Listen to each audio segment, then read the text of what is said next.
अस्सलाम वालेकुम दोस्तों, मैं राशिद मिनाज और आप देख रहे हैं ऑटोमेशन स्पॉट। पिछली वीडियो में हमने डिस्कस किया था प्रॉक्सिमिटी सेंसर के बारे में और आप लोगों को वायरिंग डायग्राम और प्रैक्टिकल भी दिखाया था। तो मैंने आप लोगों से कहा था कि नेक्स्ट वीडियो में हम वायरिंग को उल्टा करके देखेंगे, यानी कि एनपीएन में पीएनपी की वायरिंग करेंगे और पीएनपी में एनपीएन की वायरिंग। तो पिछली डायग्राम आप देख सकते हैं, ये हमारा डायग्राम था टोटल। अब हम इसी को रिवर्स करेंगे। रिवर्स से मुराद ये है दोस्तों कि पीएनपी में हम एनपीएन वायरिंग करेंगे और इसमें पीएनपी वायरिंग, ठीक है। यानी उल्टा करके देखते हैं तो क्या होता है।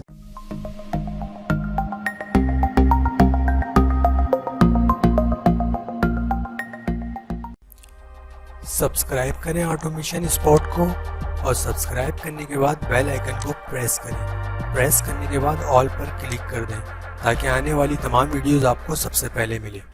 सबसे पहले हमारे पास रिले है, पावर सप्लाई है और एक पीएनपी सेंसर है और एक एनपीएन सेंसर। तो इसके लिए हम तमाम जंपर्स को अलग कर लेते हैं। ये हमारे पास जो मेंशन किया गया है ये एनपीएन है, ठीक है। एनपीएन में हम करेंगे ये पीएनपी की वायरिंग। पीएनपी की वायरिंग में आप लोगों को पता है कि आउट होता है प्लस। तो दोस्तों यहाँ पर हमें पता है कि पीएनपी में आउट होता है प्लस, तो हमारे पास एनपीएन सेंसर है और हम इसको वायरिंग कर रहे हैं एज अ पीएनपी। आउटपुट हम लगा दिए ब्लैक, माइनस में हम लगा देंगे ये 13 नंबर हमारे पास जो है माइनस है। ऑलराइट फ्रेंड्स, तो प्लस को हम डायरेक्ट लगा देते हैं और माइनस का जंपर निकाल देंगे। अगर इसको हम चेक करके देखते हैं तो दोस्तों ये सेंसर की लाइट तो ऑन हो रही है मगर ये इसको ऑपरेट नहीं करा रहा। एक बात तो समझ में आ गया कि हमें वायरिंग उल्टा करने से ये होगा कि सेंसर की लाइट ऑन होगी मगर ये चीजों को ऑपरेट नहीं कराएगा। तो ये बात तो क्लियर हो गया कि हमें वायरिंग उल्टा करने से ये समझ में आ जाएगा कि सेंसर खराब नहीं है, हमने वायरिंग गलत किया है। तो ये था हमारा आज का वीडियो। फिर अगले वीडियो में नेक्स्ट टॉपिक के साथ मिलेंगे। जब तक के लिए इजाजत दीजिए। अल्लाह हाफिज।